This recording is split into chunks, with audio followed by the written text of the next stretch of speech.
Every fall, the arid wilderness of Australia is peppered with the fallen bodies of tiny marsupials.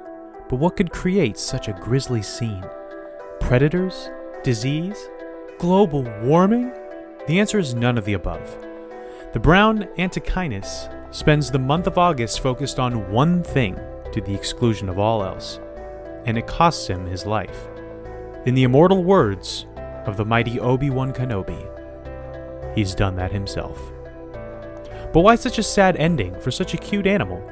Well, the answer can be found in this creature's massive appetite, both for food and for love.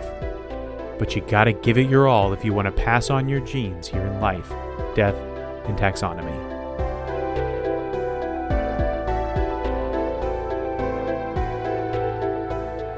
Welcome back to Life, Death, and Taxonomy. It's your 30 minutes of interesting animal information. I'm Joe. And I'm Carlos. And thank you to Cassie for the creation of our theme song. To hear more of Cassie's music, please search Cassie Michelle on YouTube. And thank you to Brian for the creation of this week's artwork. To check that out, you can follow us on Facebook or Twitter at LD Taxonomy, or visit us at our home on the web at ldtaxonomy.com. And today we are literally talking about a creature that lives by a pattern of life and death and has an interesting taxonomy. But more on that later. It has a strict samurai code. I'll go ahead and take this opportunity as a disclaimer. For the general info for this animal, everything's probably going to be fine. But the major fact has a lot to do with the mating habits of this animal. And so if that is something you don't want young ears to hear, or you don't want your ears to hear, just when we get to the major fact, I'll give another little disclaimer, and you can skip on to the next episode, or watch or listen to an episode that you haven't listened to in a while. But this is a heavily reproductive focused episode. Kids. It is indeed. But I assume we're going to be using like sciencey terms and professional sounding language. No, I have Urban Dictionary pulled up here, and I'm just going to use all the words that I've learned today. Deep euphemism. You can either go like full science or deep euphemism. Nothing in between.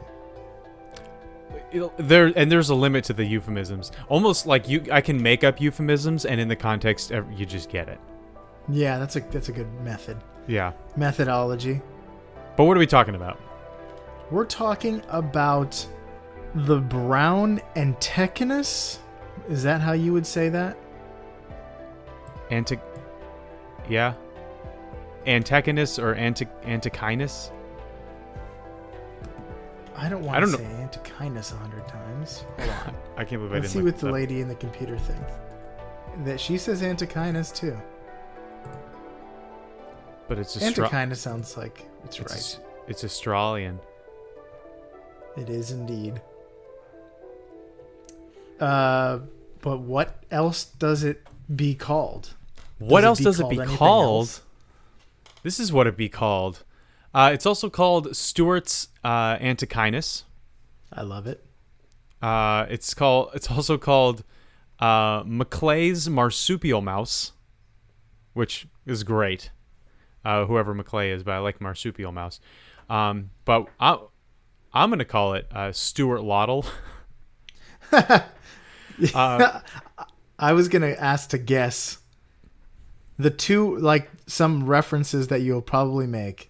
And that was going to be one of my guesses.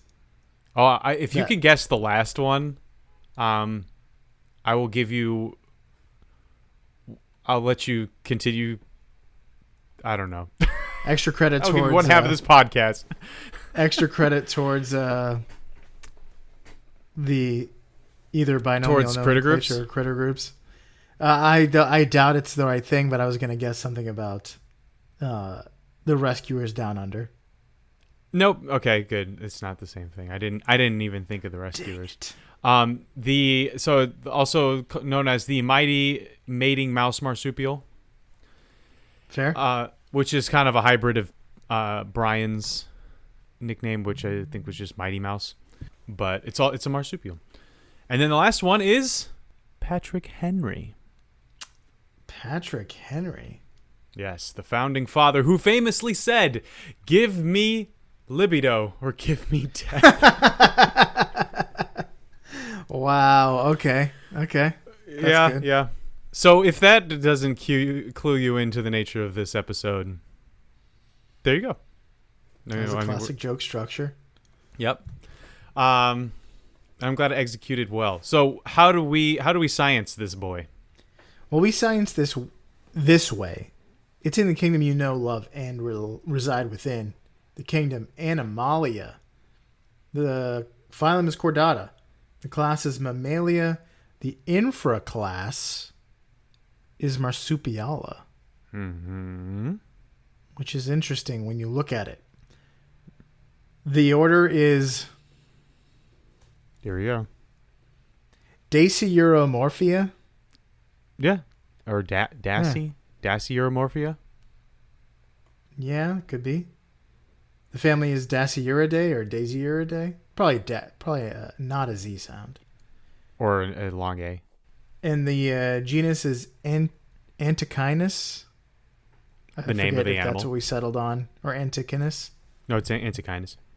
Antechinus. And then the species is Stuarti.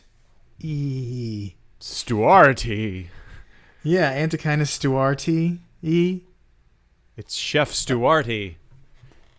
And who do you think this was discovered by or described by? Pink Floyd. If you were thinking it's somebody named Stewart, you're wrong. It was first described by William Sharp Maclay. That's why it's called Maclay's marsupial mouse. It was named after his friend, James Stewart. Not the famous James Stewart. Spelled differently, I'm pretty sure. But he's famous for being, a mouse-like creature. This mouse is famous for its month-long filibusters. Yes. It's also the only the third species in its genus to be discovered. Little taxonomy in our show about taxonomy. We should have it. I think so. I've been advocating for more taxonomy, and here we got some.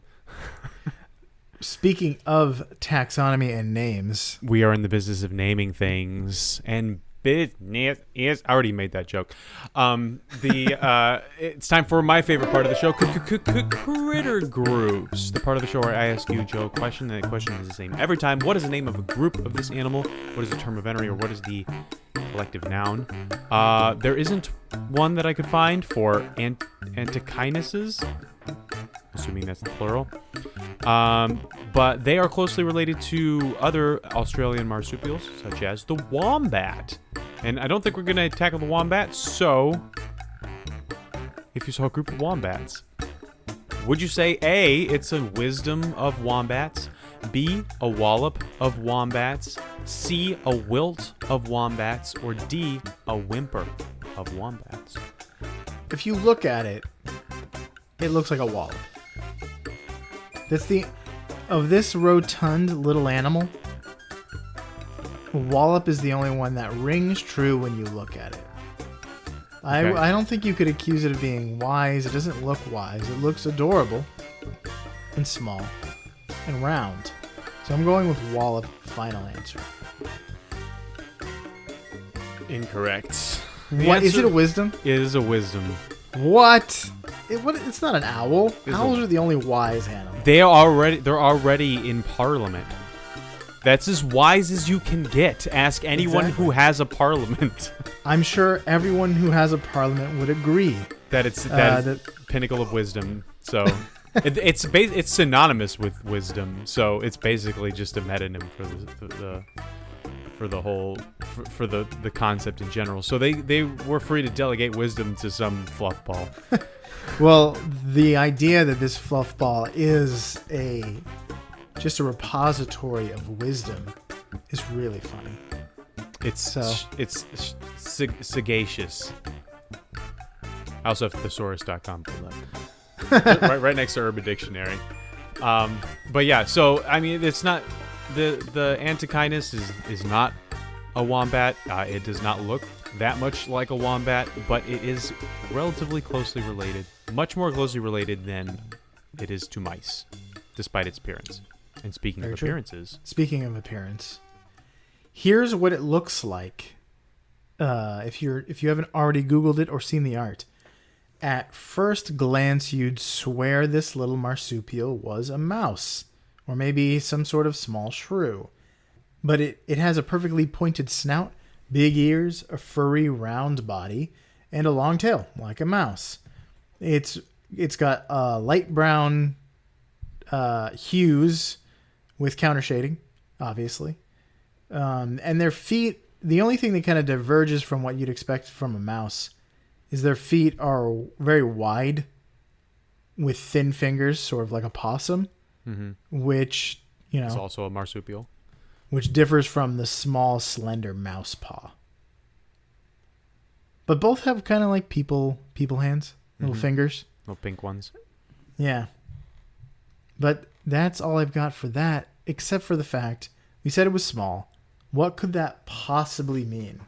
There's no way to know unless we compare it to something more relatable. So welcome to the beloved Measure Up segment, the official listener's favorite part of the show. The part of the show when we present the animal size and dimensions in relatable terms through a quiz that's fun for the whole family. It's also part of the show when we present, that's introduced by you, when you send an audio of yourself saying, singing, or chittering the words measure up into ldtaxonomy@gmail.com. We don't have a new Measure Up intro this week. Tisk, tisk, tisk.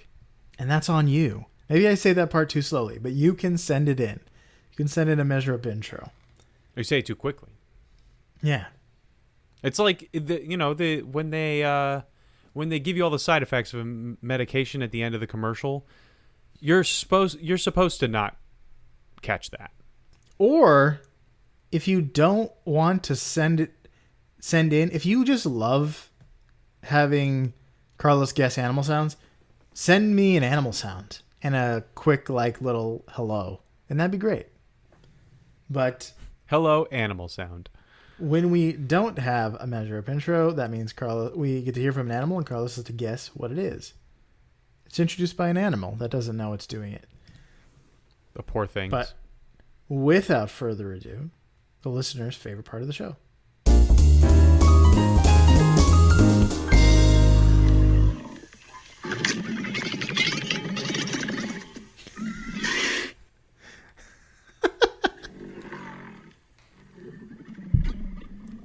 What is that? To make sure not to show you what it is in the camera. I feel like that's what Finn from Star Wars was drinking next to at the beginning of Force Awakens. Is that a sarlacc?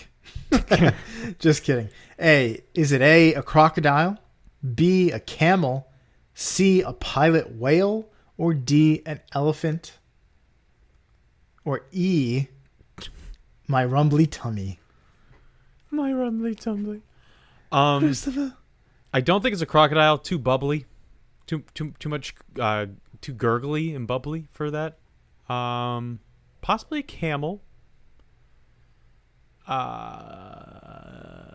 You say pilot whale? I don't think it's a whale. So it's between... they're all related, if taxonomy is to be considered. They're all even-toed ungulates. Except for the crocodile. Yeah. What was the last one? Elephant. Doesn't it have 3 toes? That's an odd-toed ungulate. It might be. Elephants make a lot of different sounds, which we learned when we were doing the elephant episode, which you should check out. But I'm going to go with camel. I think the answer is final camel. Answer. Yes. That's correct. Yes. That was a camel. The guttural, dulcet tones of a camel. This is dulcet. There's nothing dulcet about that. No. I'm not sure even what dulcet means, but it doesn't ring true for this. It's sultry. Let's talk body length. Not including the tail, they are 93 to 130 millimeters, or 3.7 to 5.1 inches. Okay. So how many brown Antecinuses, which I looked up, and it is the correct plural, go into the distance Harold Hell traveled across Australia on a mini scooter? Harold Hell? Yeah. Well, it sounds like you could travel the entire distance of Australia, the entire width of it, on a mini scooter. So, I'm assuming the answer is the same as the lateral distance of Australia, the lateral width. Well, here's a hint. Harold went the distance on March 27th, 2000, and it took him 18 days, 11 hours, and 25 minutes. He started in Port Augusta, South Australia, and ended in Darwin, which is in the Northern Territory. That's in the northwest-ish. Okay, so he went from bottom to top, but Australia's kind of got that pouch at the bottom. Of course it does. Because it's the home of marsupials. Australia's just a big marsupial. Because it takes care of its young. Okay? And there's a lot of joeys. 2,500 miles sounds good. Yeah, that sounds good. 2,500 miles. This is a push scooter. What? Like a razor scooter, but sized for adults. Wait, what is it called? A mini scooter. That's what the Guinness Book of World Records called it. What? I was assuming like a little, like a moped or one of those scooters with a motor on it. He pushed his way this whole distance? Yes. It took him 18 hours? 18 days. Oh, okay. I was like, I'm reducing my number. Because that is too far. That's like me scootering. That's like you scootering from where you are to like Philly. Yeah. So I'm reducing it to I think 1,000 miles is good. You would scoot 1,000 miles? Just to fall, I would definitely fall down at your door if I was the man who scooted 1,000 miles. If I could just see you. Okay. All right. Sorry, I gotta do math. The answer is 12,423,529.41176471, give or take a few. It's just my approximation. Final answer. I really didn't use a calculator. Yeah, so 12.4 million is my answer. The correct answer is 21.7 million. Oh, half. I was closer if I went with 2,500. Your first two digits just needed to be inverted. The route was estimated to be 2,800 kilometers or 1,750 miles. Okay.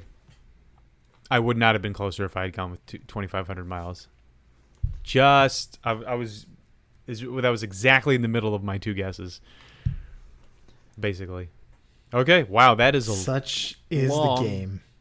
That's a long way. Hold on. So he went 94 miles a day on that thing. That's a lot. I hope it was downhill. Which if he was it's just the whole thing is downhill. Well, Australia is the flattest continent in the world. It's just one big like ramp from south to north. You could just sit on a skateboard and you'd end up in the ocean no matter where you are. Wow, so if he was only going during the like daylight hours or something, let's say, so yeah, he was going about 5 miles an hour. I guess it's doable. I push scooters with my left leg, so I would just have a monstrous left leg by the end of that. And it's all worth it for that Guinness record. It seems like you could just do anything novel I know they have rules though, but you can do anything novel because the fastest time this is. That's what the record is. The fastest time. Yeah, what if I put a bell on it? Then I do it, and I'm the fastest person to do it on a scooter with a bell on it. Yeah, or just a slightly different type of vehicle. Yeah, a tricycle. You know, trike harder. Yeah, let's talk weight. 16 to 44 grams, or 0.5 to 1.5 ounces. Okay. We're talking about a small marsupial, but how many Antechinus go into one of the largest marsupials in the world? You know what the largest marsupial in the world is? Wait. I think we talked about this at some point. We had to have. It's an easy one. It's a kangaroo. It's a layup. Yeah. Red kangaroo. Really? I thought there was like some sort of large mammal that few people knew was a marsupial.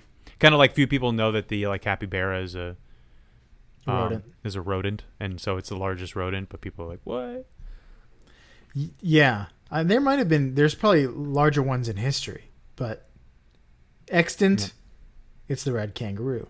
And the largest of the largest is one of the largest of the largest is, here's a hint, the late Roger, the buff kangaroo. Oh, the buff. He's a red kangaroo, which makes him bigger than all other marsupial species. We've talked about him before, maybe even for a Measure Up segment. In addition to being big, Roger was also an aggressive fighter. You and I talked about him extensively when we used to work in the same office because it took me a while to believe that this thing actually existed. Did you think it was fake, or did you think it was like roided up? It wasn't not natural. That it was fake. Oh. Because kangaroos don't use their arms very much, and it's just crazy that it looked the way it did. They walk on their arms, like they stabilize at least with them, so they're like doing kind of like a push-up. I guess, but it's got those tiny little T-Rex arms. There's no reason for it to be swole there. Like its tail and legs should be. But maybe he's just maybe his tail and legs are incredibly swole. And just by comparison, he's swoller than the average kangaroo in the upper body as well. I'm going to assume that this kangaroo weighed 300 pounds. Okay. Because I think they're a little shorter than the average human, but they're just pretty muscular. So he and his handler, like the guy who ran the farm, I think were the exact same height. So I'm saying I'm saying my answer is that 3,200 Antechinuses go into Roger. Final answer. Mm-hmm. The correct answer was 2,061.7 marsupial mice. What? Marsupial Roger was mice. beef. He's beefcake. Roger was 200 pounds. Are you ready for some fast facts before Sure. we get into the swole fact? I'm not. Swole is not a word I would want to use with this. Actually, the opposite happens. So, the marsupial mouse is native to the southeastern parts of Australia. They like forests with a lot of dense foliage on the ground, and which provides them with cover. You know, if you're a mouse and you want to move around, it's good to have some stuff overhead. They also prefer forests that don't burn that often for two reasons. Same. The first is that fire is hot and not good to touch. Fire bad. The second is that forest fires clear away ground cover. So, and that there's that kite in Australia that specifically sets fires to catch things like the Antechinus. Yeah. The fact that this mouse-like marsupial is not related to rodents is evidence that the mouse form is tried and true in nature. Form of mouse. Yeah. Convergent evolution is when things just happen to look alike because it's good to look like that or good to be like that. Unlike many subterranean mice, The Antechinus is an arboreal aficionado. They come out at night to find spiders, beetles, crustaceans, and other insects. But females share large communal nests in trees. So it's a nice little apartment for these arboreal marsupial mice. It's a condo. There's a really big fee, condo association fee, just to maintain the pool. Yeah, you don't want to get on the association's bad side either. Nope. While they have taken rodent-like features, they've also forsaken the marsupial way in another key way. They don't have a pouch. Isn't that sad? There's no mouse pouch. Instead, babies cling to their mother and attach to the teat. So, good luck if you're a little baby. There's no hammock for you to lay in. Just grab on. Yeah, that's going to factor in heavily into why things go down the way they go down. Okay, well, let's hear it. I'm ready for the major fact. All right, this is the second disclaimer. Disclaimer, I don't know if that's the right word. It's a warning. We're going to be using science terms, be as tasteful as possible, but this is about mating, and they do a lot of it. So, here we go. Mating marathon is what I'm calling this one. The Antechinus is a part of a group of animals that are semilparous. Semilparous. Basically means it's an animal that only mates once in its life. And that can... Semilparity can refer to animals that mate once and then live and raise their young and then die. But usually, most of the animals that fall in this category practice suicidal reproduction, meaning it is the last thing that they do and it kills them. So this is true of many insects, fish, mollusks, even cephalopods. The giant octopus does this. Think of salmon. They live their whole lives, they swim upstream, they mate, and they immediately die and are eaten by bears. Mm-hmm. And mammals do not do this, except for one, the Antechinus. Not just the brown Antechinus, but Antechinuses in general. They are the only mammals to do this, and they are the exception. So the reason why mating only happens once in their lives is that their breeding season is absolutely insane. And fatal. So near the end of every July, all the male Antechinuses completely stop producing sperm. Meaning they have everything that they need and nothing more, and they will never get any more. And they only have one chance to use it all up before they are completely incapable of producing offspring and passing on their genes. And as you know from if you've listened to a lot of our episodes, passing on one's genes is like priority numero uno for most animals. It's a priority level that supersedes even one's life and death, getting food, and yes. So, and that's true for the Antechinus. It is more important than being alive. So, the month of August. So, if at the end of July they stop producing sperm, then the month of August is when they have to get rid of it. And that's their only shot to do what they were put on this green earth to do. So, in a frenzy, the males run around trying to mate with as many females as they can possibly find as quickly as possible, or die trying. I should change that to "and die trying" because that's what happens. Because for weeks, for the entire month, basically, the male's body will be a tiny ball of stress hormones and testosterone. So testosterone to get the juices flowing, and the stress hormone to drive him to go do this. Like, hey, nothing else matters. Yeah, there's no stopping this train. We're on the night train. So he mates constantly. Each mating session is physically demanding and lasts up to 14 hours.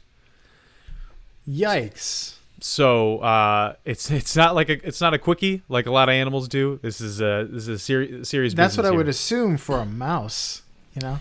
Nope. It requires heavy lifting. And so during this time, he'll stop eating. His fur will fall off. He'll start bleeding internally. He'll start metabolizing his muscles to keep himself going rather than fat.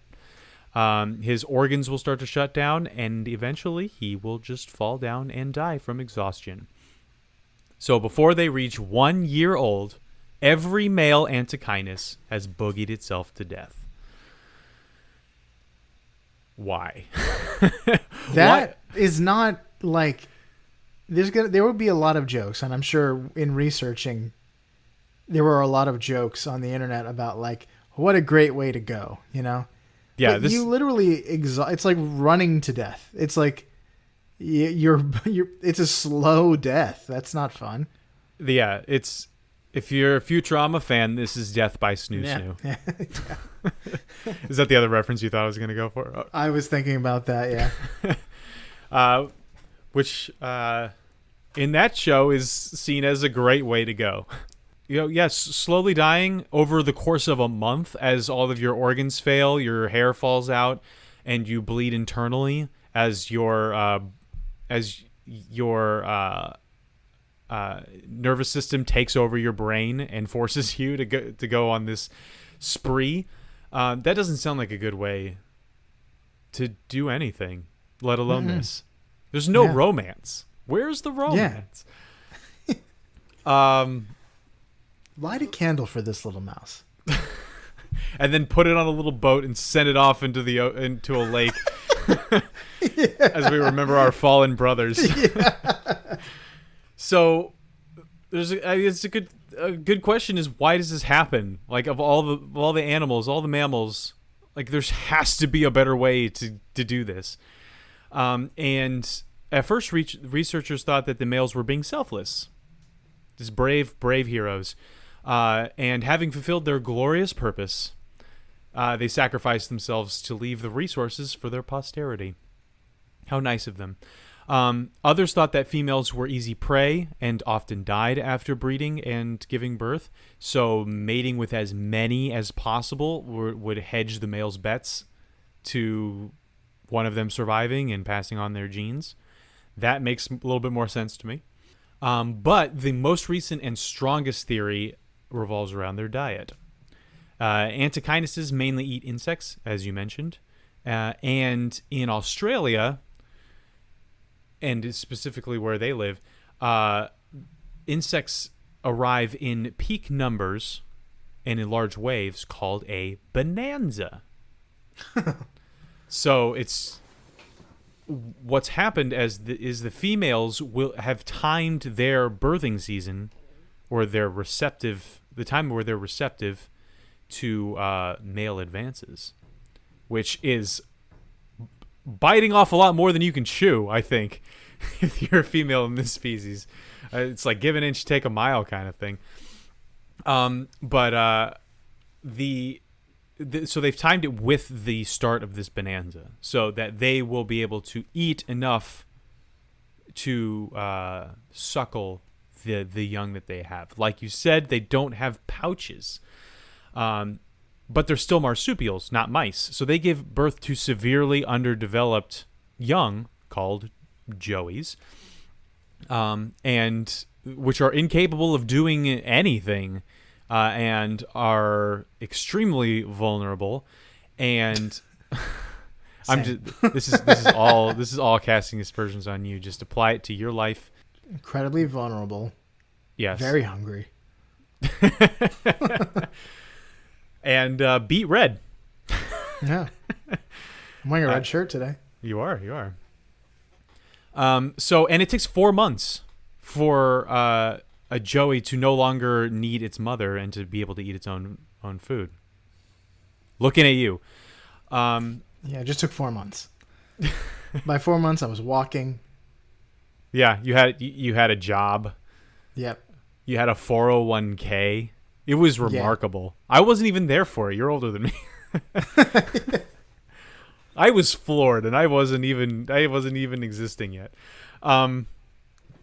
So the females adapted to only mate right before the insect bonanzas so that they could have enough food and energy to be able to sustain their joeys for the 4 months it takes to get them out of the nest.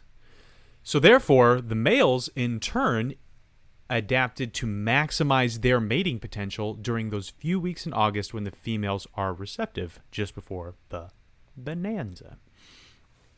So rather than compete by fighting one another like a lot of animals do, the Antechinus competes by sheer volume. Just sow those wild oats. Johnny Appleseed style. Just the throw them on the ground. If the weeds come up and choke them, or the sun beats down, then fine. But the seed that lands on good soil will grow. And so that's lots of notches on bedposts and lipstick cases, and then they die. End of story. But yeah, that's all I got. That was more tasteful than. So there's. Could have been. Yeah, it was not so bad. But so there's no biological... It's not like... I would imagine in salmon, there's a biological cause for their death. Like, this is their lifespan. Whereas the marsupial mouse... They could live longer. He exhausts himself. Yeah. So if you could overcome... If there was a marsupial mouse that had a deficiency of that hormone that causes him to go crazy... maybe he'd live longer. Well, they compared it to other similar marsupials that were not completely, what's the word again? Semelparous. That whole like mating once thing. The suicidal reproduction. So meaning that some of the male members live. And that was actually how they discovered this reasoning. Was comparing it to other marsupials where some of their members would live past the mating season, to show that it was based around the diet. So yeah, I actually didn't look up what the female's lifespan is, outside of just normal factors, but males only live for 1 year. It's kind of like the black anglerfish, where they just its whole existence is to find a female and die. Or like a bee. Yeah. They can live for over 2 years. So double the lifespan. So it sacrifices the other half of its life. Although it's after some of them produce a second litter, but most die after rearing one. And the other thing is that often if a female mates multiple times, which she does,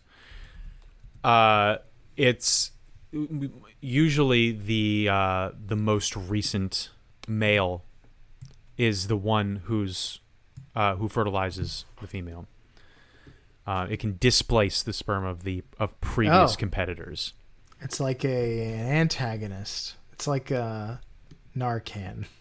So the more that you can give, the more chances you have of passing on your genes, and the longer you can survive. So it's not early bird gets the worm in this situation. I was thinking, is there a Attila the Hun mouse out there that like one season fathers got to all everyone? Of them. Yeah.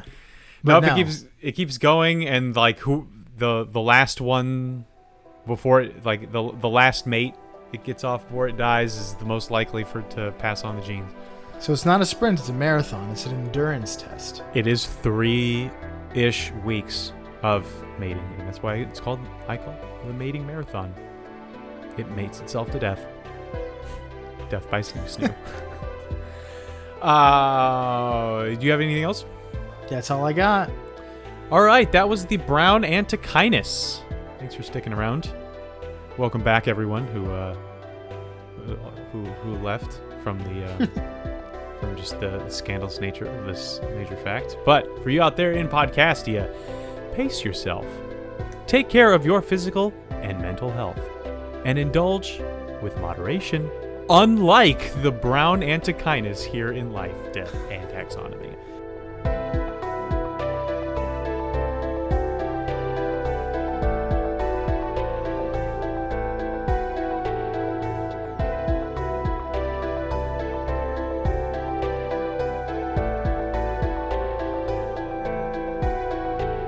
Hey Taxonomy Titans, thanks for listening to the episode. Just a few quick things. As always, reviews and social media engagement are greatly appreciated, but recommending the podcast to friends is the best way to help us grow. If you'd like some LDT flavored merch, check out teespring.com/stores/taxonomy-tees. That's it. Thanks for listening all the way to the end.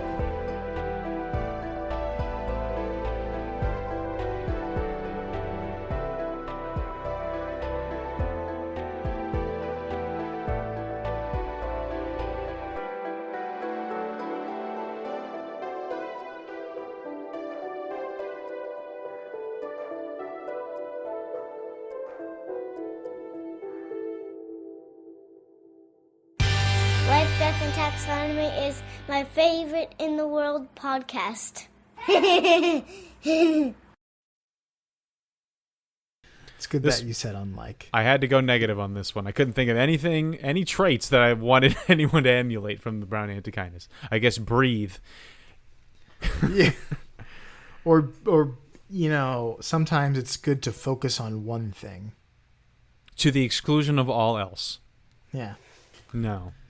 Usually not, though. Usually not. Usually not, yeah. Work-life balance.